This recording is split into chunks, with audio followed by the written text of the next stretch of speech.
अच्छा, ये ना एक एक सिनेरियो है, मतलब कि अभी मैंने जिस तरह आपको बताया ना कि कोई आपको फ़ाइल दे सकती है जी, दी जा सकती है जी, इस तरह हमारे पास ये डाटा है, तो उसमें हमने नाम सर्च करना है कि यूज़र नेम एंटर करे, फॉर एग्ज़ाम्पल तलहा एंटर किया तो आगे वो उसका ये डाटा प्रिंट कर दे स्क्रीन के ऊपर। तो ये क्या है? ये उसका नेम है, ये उसकी एज है, ये उसका रोल नंबर है और ये इसका जीपी है, ठीक है? तो अब हम इसकी कोऑर्डिनेशन देखते हैं फ़ाइल की। हमारे पास पहले एक कैरेक्टर अरे है, फिर एक इंटीजर है, फिर एक कैरेक्टर अरे है, फिर एक फ्लोट वैल्यू है, ठीक है? डेसिमल वैल्यूज़ जो भी होती हैं वो हमारे पास फ्लोट में होती हैं। तो मैंने यहाँ पे एक कैरेक्टर अरे बनाई है नेम के नाम की, जो जिसमें मैं यूज़र से जो यूज़र नेम एंटर करेगा ना वो मैं इसमें इनपुट लूँगा, ठीक है? उसके बाद मैं यहाँ पे 2 मुझे अरेज़ बनानी है।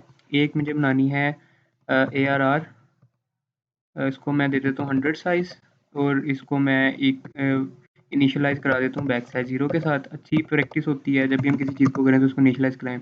उसके बाद हमारे पास दूसरा एक वैल्यू है रोल नंबर की, उसमें मैं क्रिएट बनाता हूँ रोल के नाम से और उसको मैं \0 से इनिशियलाइज़ कर देता हूँ।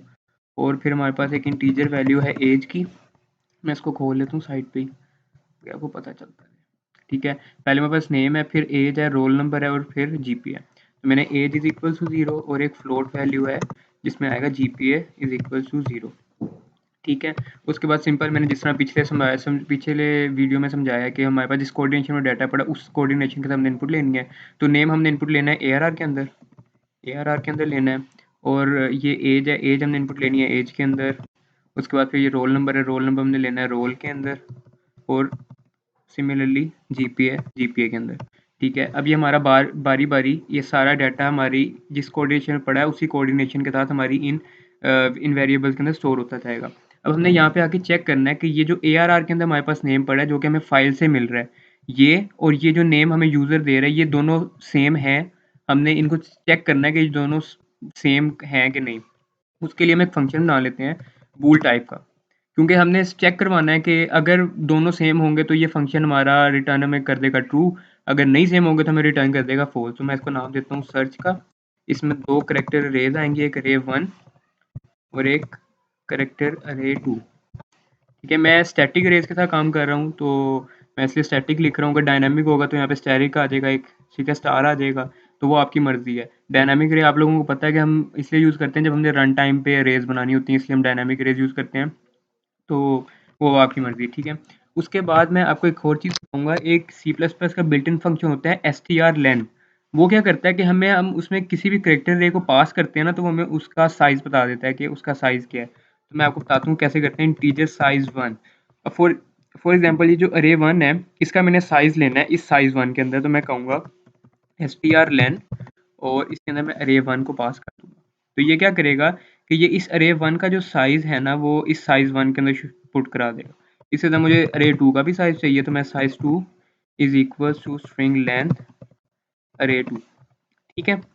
उसके बाद अब एक और चीज़ आप गौर करो। अब फॉर एग्ज़ाम्पल ये इधर से यूज़र ने एंटर किया है तलहा, ठीक है?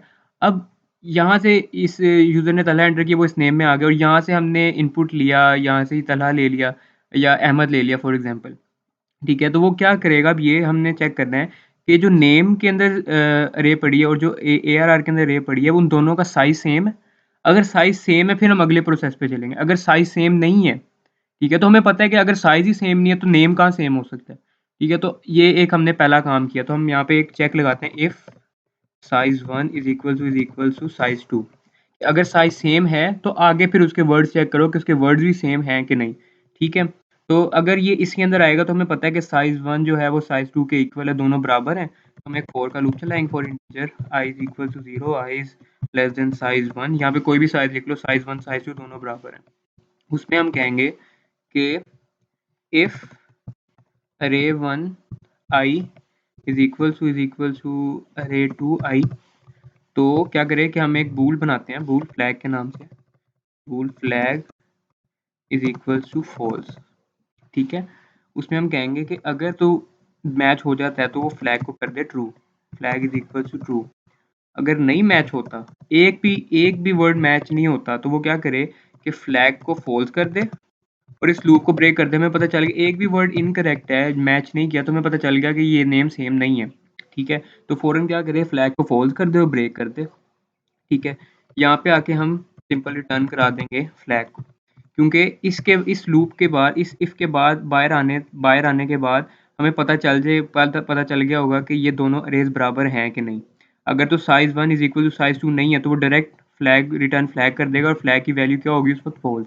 अगर वो इस लूप में आता है और चेक करता है और दोनों अरेज सेम है तो फ्लैग को ट्रू कर देगा और यहाँ से हमें फ्लैग जो रिटर्न होगा वो ट्रू रिटर्न होगा।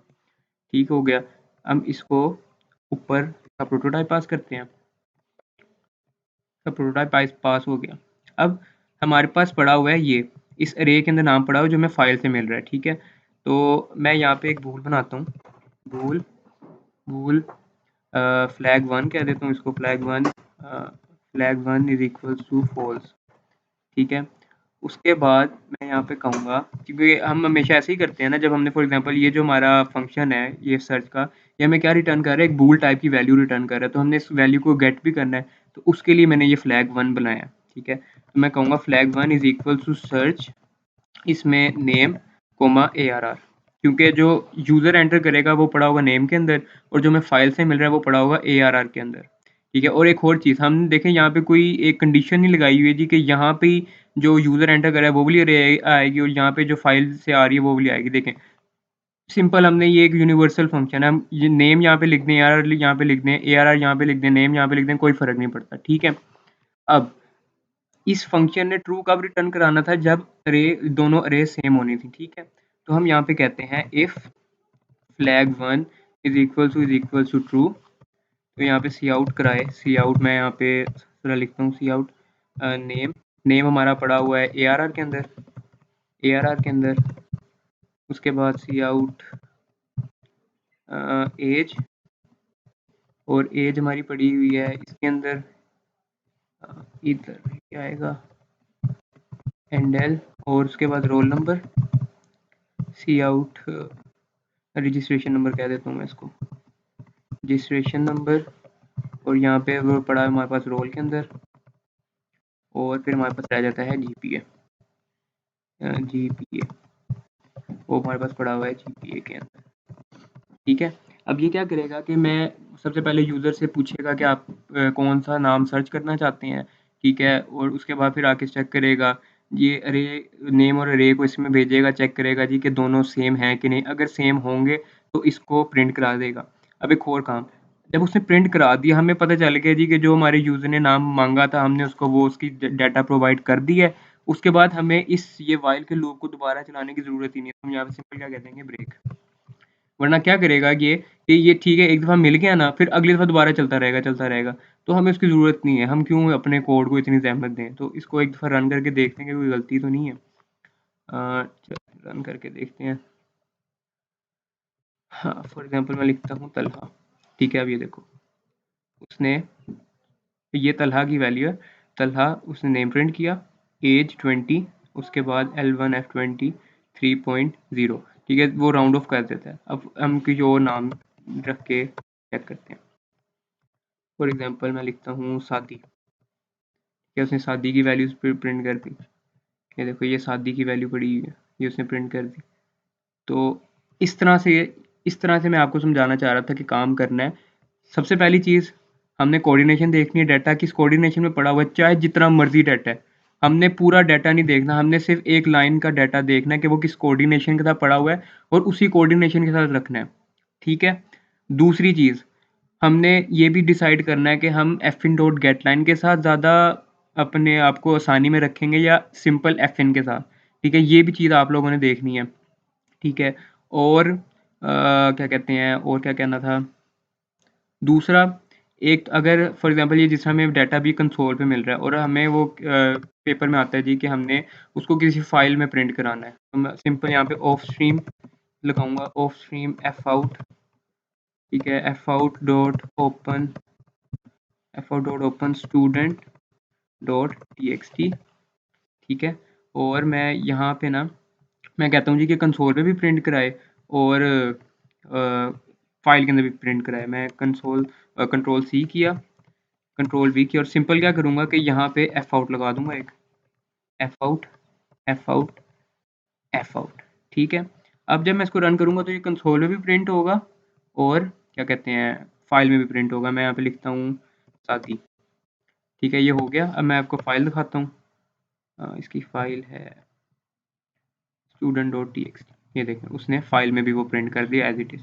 तो इन चीज़ों का ख्याल रखना है और इससे बढ़ के कुछ नहीं आना, ठीक है। और दूसरे जो आपके रीग्रोस के फंक्शन है, टू इंटीजर अरे को रीग्रो करना है, टू करैक्टर अरे को रीग्रो करना है, उनको रट्टे मार लो, ठीक है। कुछ भी नहीं उसमें मुश्किल आएगा, मोस्ट ऑफ द टाइम ये काम आता है जो मैंने आपको भी करके दिखाया है। इस तरह इसके अलावा कोई और सिनेरियो हो जाएगा जी कि इनको इसका मैक्सिमम फाइंड कर लें, या इस रोल नंबर, इस ये जो रोल नंबर है इस टाइप का मुझे अगर है तो वो फाइंड करके दो, ये वो, ठीक है।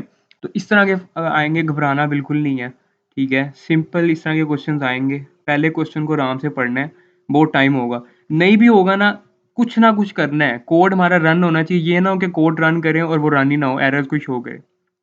कोड रन होना चाहिए, चाहे उसमें कुछ भी हो जाए, ठीक है। कुछ ना कुछ करना है, हमारा अपना कोड रन करवाना है, ठीक है। तो ये काम बहुत ज़रूरी है। ओके, बेस्ट ऑफ लक, अल्लाह हाफिज़।